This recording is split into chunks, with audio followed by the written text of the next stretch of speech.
मंडळी नमस्कार।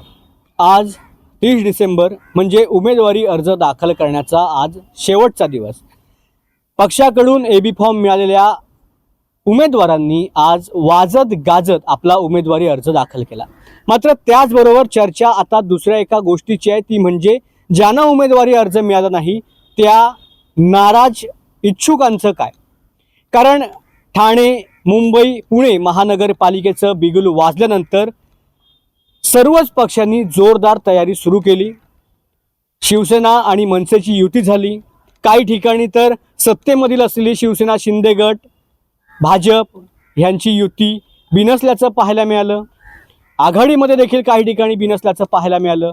काँग्रेसने एकला चळवळीचा नारा घेतला आणि अशातच आता ह्या संपूर्ण नाट्यमय घडामोडीमध्ये ही महानगरपालिका निवडणूक पार पडणार आहे।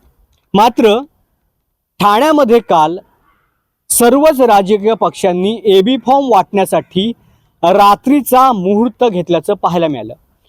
किंबहुना रात्रीचा न म्हणता आपण मध्यरात्रीचा मुहूर्त घेतल्याचं पाहायला मिळालं असं म्हणू।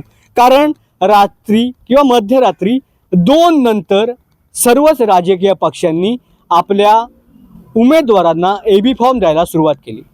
म्हणजे ठाण्यामध्ये हा रात्रीचा खेळ का घडत होता, यामागचं नक्की कारण काय होतं, तर कदाचित ह्यामागचं असं कारण असू शकेल की एबी फॉर्म दिल्यानंतर जे इतर इच्छुक उमेदवार आहेत ते नाराज व्हायला नको, त्यांनी बंडखोरी करायला नको, त्यांनी कुठली चुकीची किंवा दुसरी भूमिका घ्यायला नको, म्हणून सर्वच एबी फॉर्म कोणाला मिळणार, कोणाला उमेदवारी मिळणार हे गुलदस्त्यात ठेवण्यात आलं होतं। आणि रात्री 2:30 ते 3 नंतर शिवसेना ठाकरे गटाने, शिवसेना शिंदे गटाने, भाजप पक्षाने किंवा राष्ट्रवादी या दोन्ही गटांनी एबी फॉर्म द्यायला सुरुवात केली। मात्र त्यानंतर जे घडायचं ते घडलं। जे नाराज होते त्यांचा उद्रेक बाहेर पडला। म्हणजे प्रभाग क्रमांक 14 आपण ठाण्याचा घेतला तर त्या ठिकाणी भाजपचे 20-20, 25-25 वर्ष ज्यांनी काम केलेलं आहे, एकनिष्ठ भाजप पक्षामध्ये राहून ज्यांनी काम केलेलं आहे त्यांना डावलण्यात आलेलं आहे आणि त्यांच्या ऐवजी राष्ट्रवादी पक्षामधून जे आता निवडणुकीसाठी भाजपमध्ये आलेले आहेत त्यांना उमेदवारी अर्ज दिलाय। त्यामुळे मोठा कल्लोळ हा भाजप कार्यालयामध्ये झाल्याचं पाहायला मिळालं, ज्याची व्हिडिओ सध्या सोशल मीडियावरती मोठ्या प्रमाणात व्हायरल होते। प्रभाग क्रमांक 15 मध्ये जे आता प्रचारासाठी बाहेर पडलेले आहेत त्यांना थेट नागरिकांनी प्रश्नच विचारलेला आहे की तुम्ही इतके वर्ष आमच्या प्रभागासाठी काय विकास केलात। अशा प्रकारचं नाट्य हे ठाण्यामध्ये पाहायला मिळते। म्हणजे एकूणच ठाण्यामध्ये काल रात्रीचा खेळ चालेचा तिसरा भाग रंगल्याचं पाहायला मिळालं। असंच काहीसं मुंबईमध्ये देखील झालं।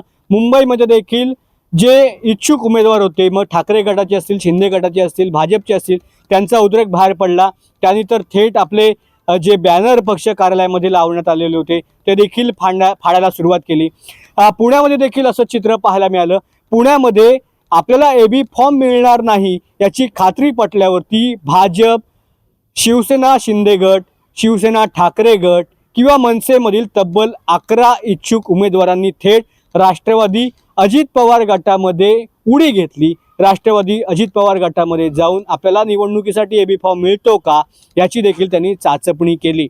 म्हणजे निवडणूक इथपर्यंत पोहोचली आहे। सत्ता पाहिजे, निवडणूक लढवण्यासाठी तिकीट पाहिजे आणि महत्त्वाचं म्हणजे जे एकनिष्ठ आलेले आहेत त्यांना मात्र त्यांचा जो हक्क आहे तो पाहिजे।